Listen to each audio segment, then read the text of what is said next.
del Padre, del Hijo y del Espíritu Santo. Amén. Señor, te damos gracias por el regalo de este día. Gracias por los que hemos terminado nuestro turno. Gracias por aquellas que han de llegar, que se han de incorporar. Recibe, Señor, nuestro ofrecimiento de nuestras acciones, el ofrecimiento de nuestro tiempo, de nuestra amabilidad, de nuestro trato para con el hermano. Conviértelo, Señor, en bendición en aquello que tú sabes que necesitamos. Amén. Bien, le he titulado a este segundo momento de reflexión, dolor y sufrimiento. Quisiera desde ahorita que ubicaras lo que acontece hoy en día. El dolor es algo físico, del cuerpo. El sufrimiento es del alma. Así llanamente. El dolor suele ser del cuerpo, el sufrimiento suele ser del alma. Y quiero enfatizar, obviamente esto lo analizaremos poco a poco, detenidamente, y podremos darle sustento a la afirmación. Pero te comento esto para ubicar el escenario de no pocos de aquellas que padecen el COVID. Ellos tienen dolor en su cuerpo. Quienes describen esos dolores hablan de dolores inhumanos. Hablan de ese problema para respirar. Hablan de esos dolores fuertes de cabeza, de esa migraña, pero en grado intenso.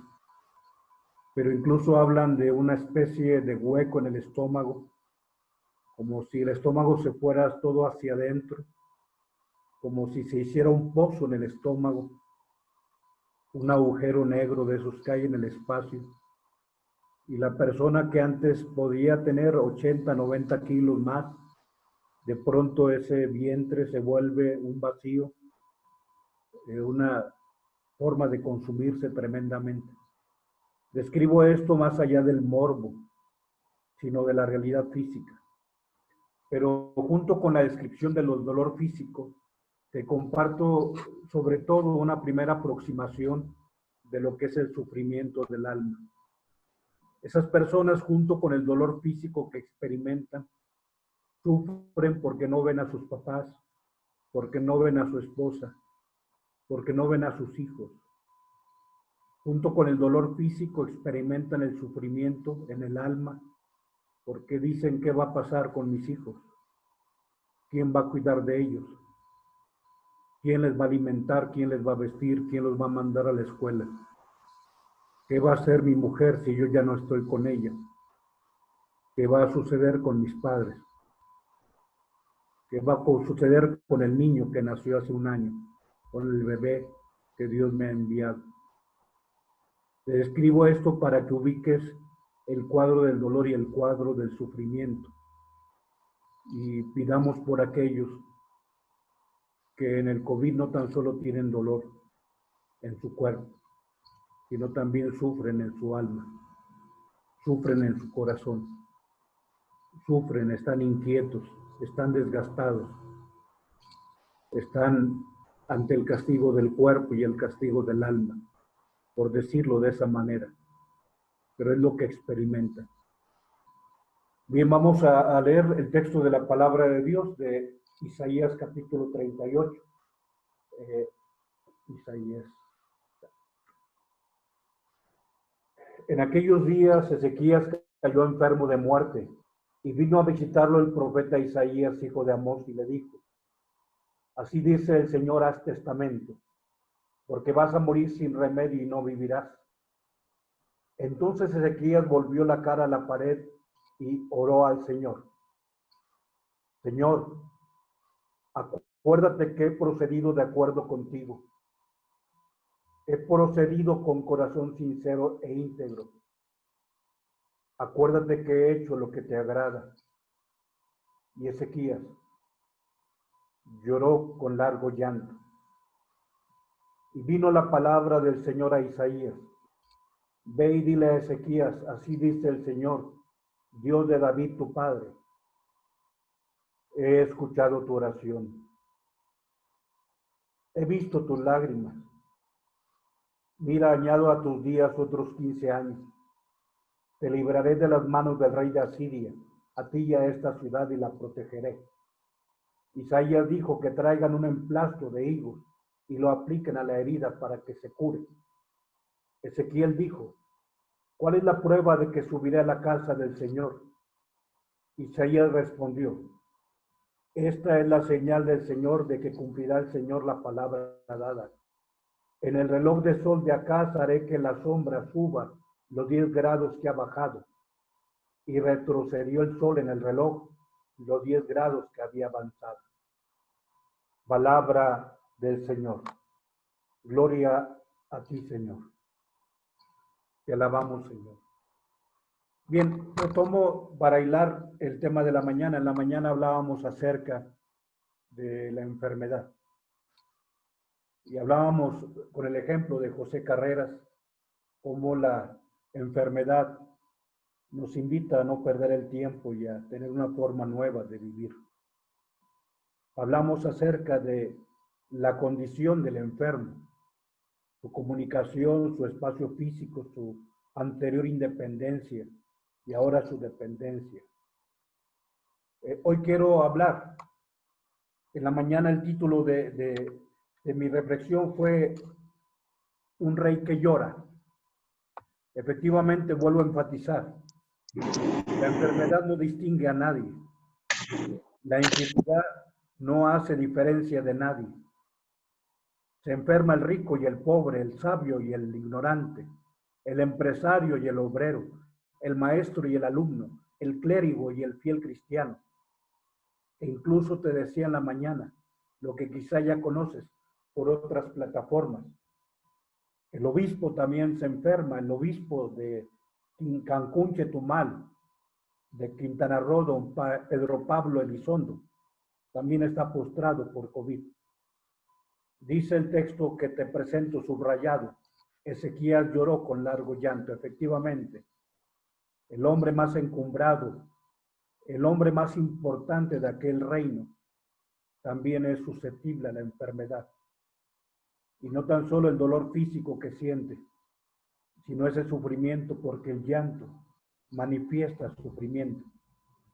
El dolor en su cuerpo, el sufrimiento en el alma.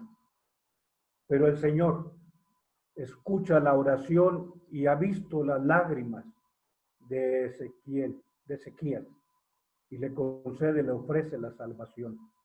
Y es subrayado en letra azul lo que hacemos con el enfermo, esos cuidados, ese hacer lo que él o ella no pueden hacer. Isaías, junto con ser profeta, al ser hombre de Dios, tiene una preocupación también por el bien de quien está experimentando el dolor y sufrimiento. Y busca no tan solo el bien espiritual, sino también el bien corporal. Creo que ese elemento íntegro de la vida de la persona lo tenemos que entender desde la iglesia. Cuando a veces somos muy espirituales, pero olvidamos el dolor físico y el sufrimiento de la persona. También existe lo otro, quienes nos preocupamos solo del cuerpo y nos olvidamos del alma. Las dos cosas el hombre de Dios, el agente de iglesia, tiene que realizar. Pero antes de pasar al cuerpo de mi compartir, leo esa línea del último párrafo. Parece que Ezequías está retando a Dios. ¿Cuál es la prueba de que el Señor ha escuchado mi oración, cumplirá su palabra? Pero él lo dice de una forma hermosa. ¿Cuál es la prueba de que iré a la casa de Dios a rendirle culto, a ofrecer la adoración? Dime qué va a suceder para que yo vuelva al templo.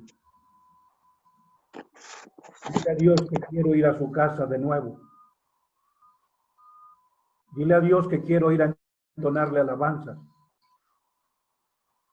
Dile a Dios que quiero ir a cantarle de nuevo, a alabarle. Dile cuál es la prueba, no de mi salud, sino de que volveré a postrarme frente a su templo santo. Fíjate cómo el enfermo no separa el elemento religioso del día siguiente que le está pidiendo a Dios. Dime, ¿cuál es la prueba de que volveré a estar frente al altar del Señor? No de que voy a ir a hacer un negocio, no de que voy a ir a hacer una fiesta con mis amigos, no de que voy a ir a terminar un doctorado, no de que voy a ir a un viaje que estuve planeando, no. Eso no lo pido. Dime cuál es la prueba de que volveré a estar frente a la mirada de Dios en el lugar sagrado. Fíjate, qué hermosa es la expresión de este rey, que entiende que él es rey, pero el rey de reyes, aquel que rige la vida, incluso de la gente poderosa, le pide una prueba de que volverá a estar con él. Y viene la señal, una señal como de regreso del tiempo. Vamos a ver adelante cuáles son las explicaciones humanas en torno a la enfermedad. Te voy a presentar 4. Todavía no es el concepto cristiano. Algunos dicen que la enfermedad es provocada por nosotros. O sea, yo la provoqué por mi desvelada, por mi vida poco disciplinada, porque no hice caso, porque me fui envenenando el cuerpo con sustancias, con tabaco, con alcohol, porque, no sé, no descansé lo que tenía que descansar. Y bueno, o sea, es válido, o sea, libre albedrío. Y algunos explican la enfermedad como producto. Vamos a utilizar un término dominguero. Alguien dice que la enfermedad tiene un origen antropogénico. O sea, se genera la génesis antropogénico. La génesis está en el antropos, en el hombre. Otros dicen que la enfermedad es un castigo y es una forma de que en la vida del tiempo vayas perfeccionando. Digamos, al final de cuentas es una forma de ascender. Perdón, yo no quiero usar lenguaje de conceptos religiosos orientales, pero algunos de ellos dicen que es una forma de ir depurando. Y entonces una especie de castigo para enseñarnos a ser perfectos, para llevarnos a la meta final. Ojo, a veces eso lo hacemos o lo usamos también los cristianos. Alguien dice que la enfermedad es un elemento pedagógico, o sea, sirve para enseñarnos, pero enseñar con la letra, con la sangre entra, creo que no es un concepto de la pedagogía de Dios. Adelante, la 4ª concepción o explicación sobre la enfermedad. Te decía, libre albedrío, tú y yo lo provocamos, es un castigo, es una forma de perfeccionarte, es una pedagogía, es una forma de enseñanza. Y esto lo usan mucho los judíos. La autolimitación de Dios. O sea, Dios simple y sencillamente quiso no actuar. Dios se autolimita porque tiene que dejar que el mal exista para que se manifieste el bien. Deja mucho que desear. Adelante, vamos a ver cuál es la diferencia, te decía, entre el dolor y el sufrimiento. El sufrimiento surge desde la integridad de la existencia. O sea, yo no tan solo soy cuerpo, soy alma también.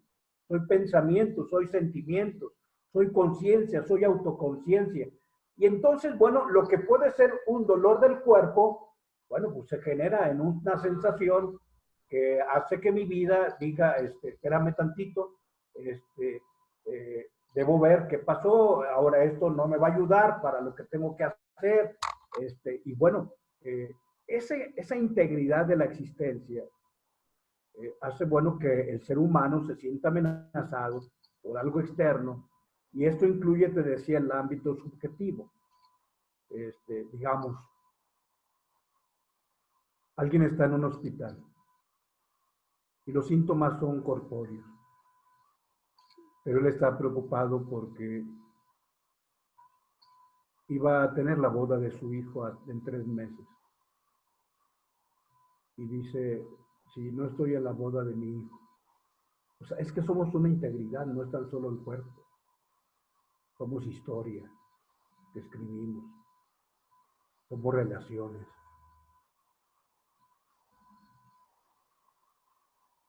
El sufrimiento implica la integridad y la existencia continuada de un ser humano amenazado. En cambio, el dolor, bueno, es una condición física que crea malestar en el cuerpo de diferentes grados. Y hay quienes tenemos el umbral alto del dolor. Yo me cuento entre ellos, pero a veces eso no es bueno, porque al final de cuentas el dolor es un síntoma. Es como la alarma del carro, que si la alarma no funciona lo van a robar. Pero si la alarma funciona, yo voy y lo atiendo. O sea, si mi cuerpo no me avisa algo. Y el problema es que hoy estamos en una medicina que lo que hace es mitigar el dolor y no ir a qué le provocó. O sea, al final de cuentas, el dolor es un efecto. ¿Cuál es la causa? Eso es lo que tiene que buscar siempre el médico. Adelante, hoy hemos creado una ciencia médica que elimina el dolor y no el sufrimiento. O sea, sí, detén el dolor, pero ¿y qué pasa con el sufrimiento? O sea, la persona ya no tiene dolor, ya no le duele, sigue la misma enfermedad, pero ya no le duele, pero la persona sigue desgastada, preocupada, se le quita el sueño por el mañana. Ya no tiene dolor en su cuerpo, los analgésicos son tan poderosos, pero ¿quién tiene un analgésico para el alma? Hay que inventar un analgésico para tu preocupación. ¿Por qué? Porque el sufrimiento, te digo, es integral de la humanidad. Vamos a continuar hablando acerca del COVID, que te decía que el COVID es tan complejo. En serio, ayer tuvimos juntas, hoy tuve juntas. Ayer tuvimos una junta con Alfonso Turner, un regiomontano, que fue director o secretario de Economía con el Bronco al principio. Que había sido invitado cuando fue las elecciones del 2012 a ser el gabinete de López Obrador, pero bueno, allá no quedó. Y hoy Alfonso Turner andaba en otras cosas, ya no le interesó incorporarse a un gabinete de la 4T. Pero todo mundo, él y otros con los que comentamos, dicen es que esto que vivimos, Alfonso Turner debe tener unos 70 años. Dice, nunca lo habíamos vivido, nada. O sea, nada se compara con él. Y analiza el COVID. O sea, el COVID genera dolor, como ya lo he descrito, pero también sufrimiento. Está solo.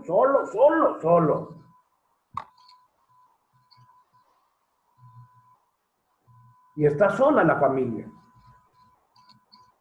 O sea, están ahí a la puerta o en la recepción de la clínica y de pronto les dicen, a partir de ahora ya no vas a verlo. No. Y el desenlace de muchas personas que conocemos. Doloroso. Y más que doloroso, en el sufrimiento, porque ubicamos ahora que hay dolor y hay sufrimiento.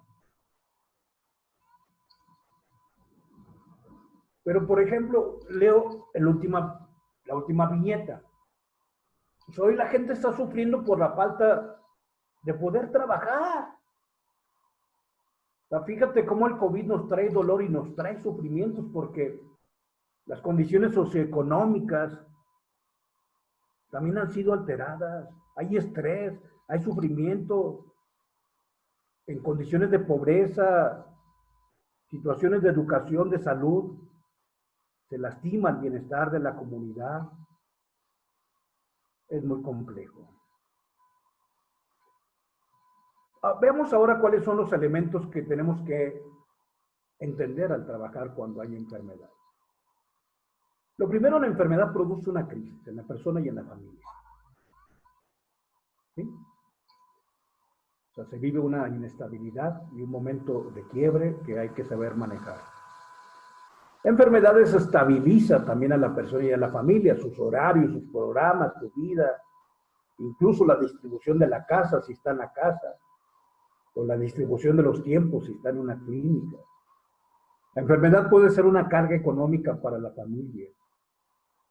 Sí. Porque tú, no sabes, tú puedes saber cuándo entras a un hospital, pero no sabes cuándo sales. Y ojo, yo lo entendí con mis papás. Nunca sabes cuándo es la última vez que van a estar en un hospital. Así que así sea la primera, la segunda, la tercera, la quinta o la última, debemos acompañar, si la enfermedad nos lo permite, no como ahora, desgraciadamente, a las personas que están enfermas. Nunca sabemos cuándo es la última vez que ingresa a un hospital. Así que cuidado, si no vas a verlos, porque la última vez pudo haber sido la anterior.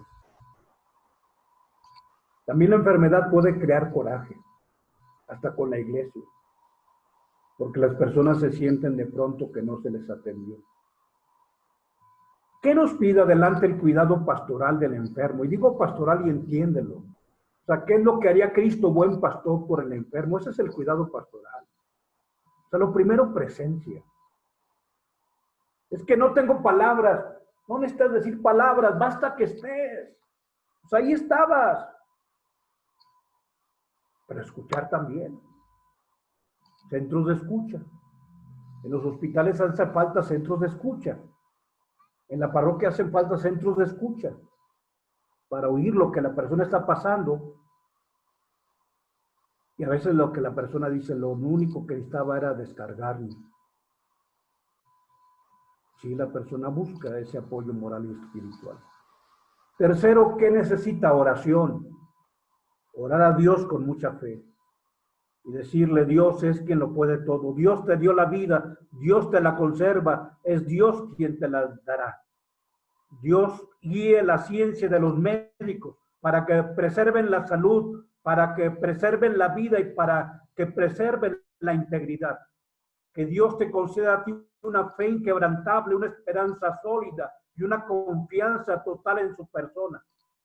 Que Dios te conceda encontrar en tu familia el amor expresado en la comprensión, que te sientas comprendido, que puedas encontrar en tu familia el amor expresado en la presencia, en la compañía, en la caricia cálida del afecto sincero. ¿Qué necesita el enfermo? Calor humano. Que por desgracia, digo, el COVID no nos permite darles calor humano.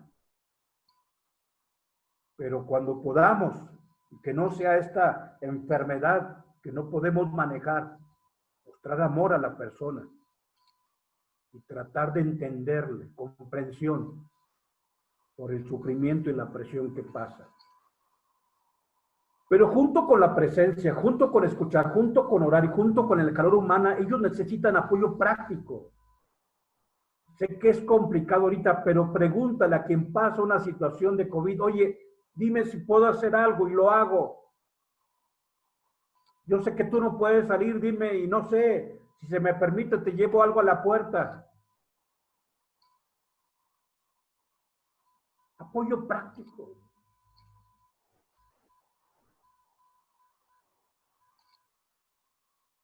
Eso es el cuidado pastoral. Pero, ¿cuál es la necesidad principal de un enfermo? Antes de cambiar la diapositiva, piensa, ¿cuál es la necesidad principal de un enfermo?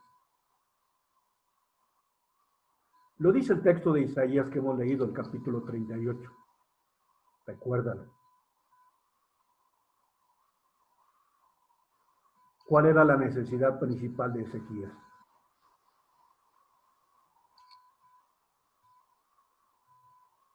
Adelante. La salud.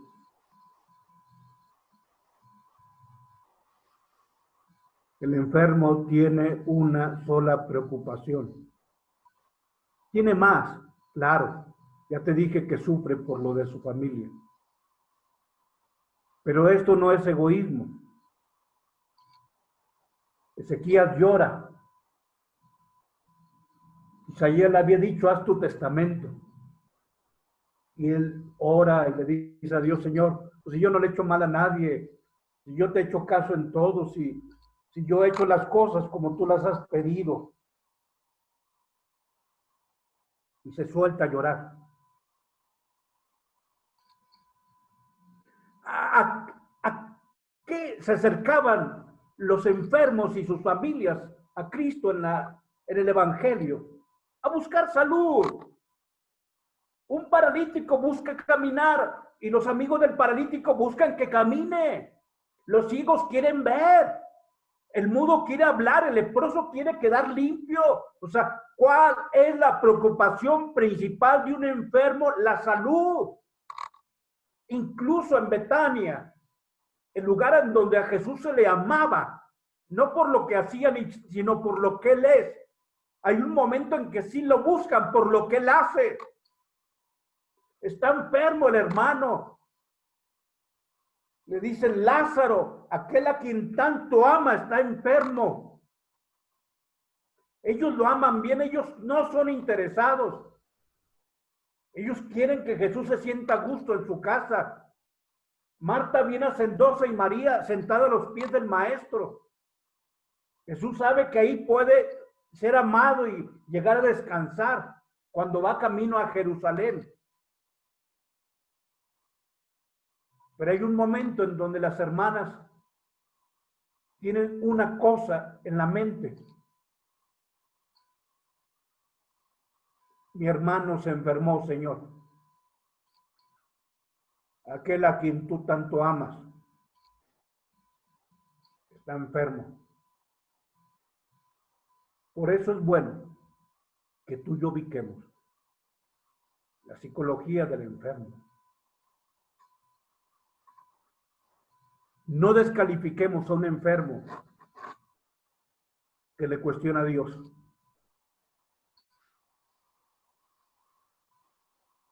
La cuarta palabra en la cruz es real.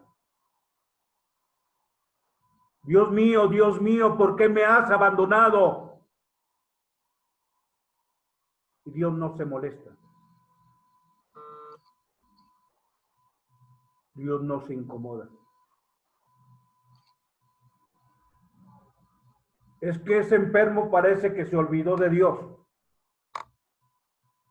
No.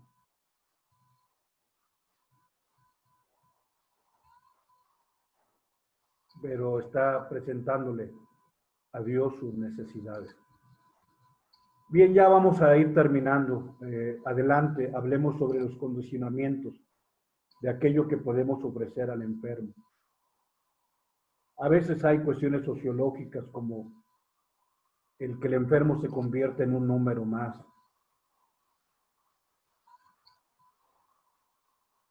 Es el paciente 314. O es el caso de un CA. ¿En qué número? En 4 o en 5. En 5.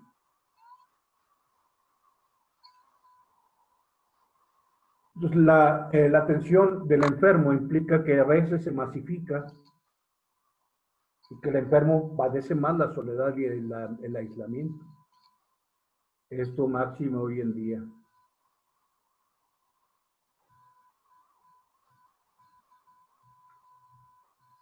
Mira, te lo digo como sacerdote, como bautizado, pero también como un ser humano.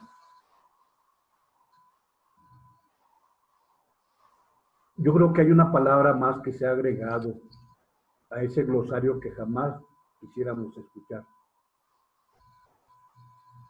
O sea, no hablo de una vida desordenada, no. Pero que alguien escuche del médico, usted tiene cáncer, lo que genera. O que alguien le diga o alguien, tú eres VIH positivo, tienes SIDA. Tú sabes lo que genera.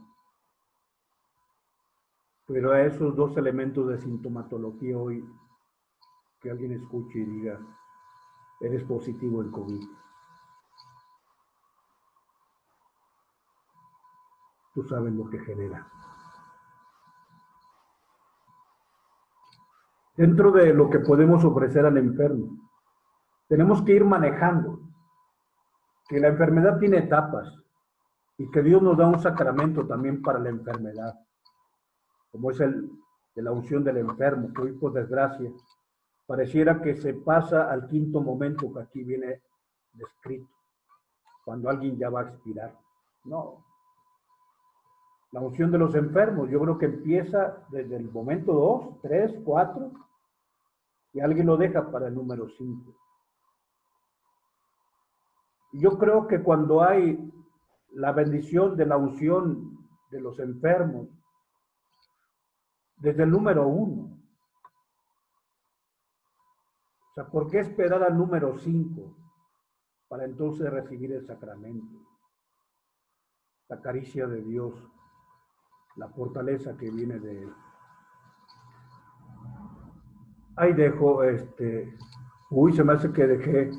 Vas a, por favor, ver 2 diapositivas más. Muy bien.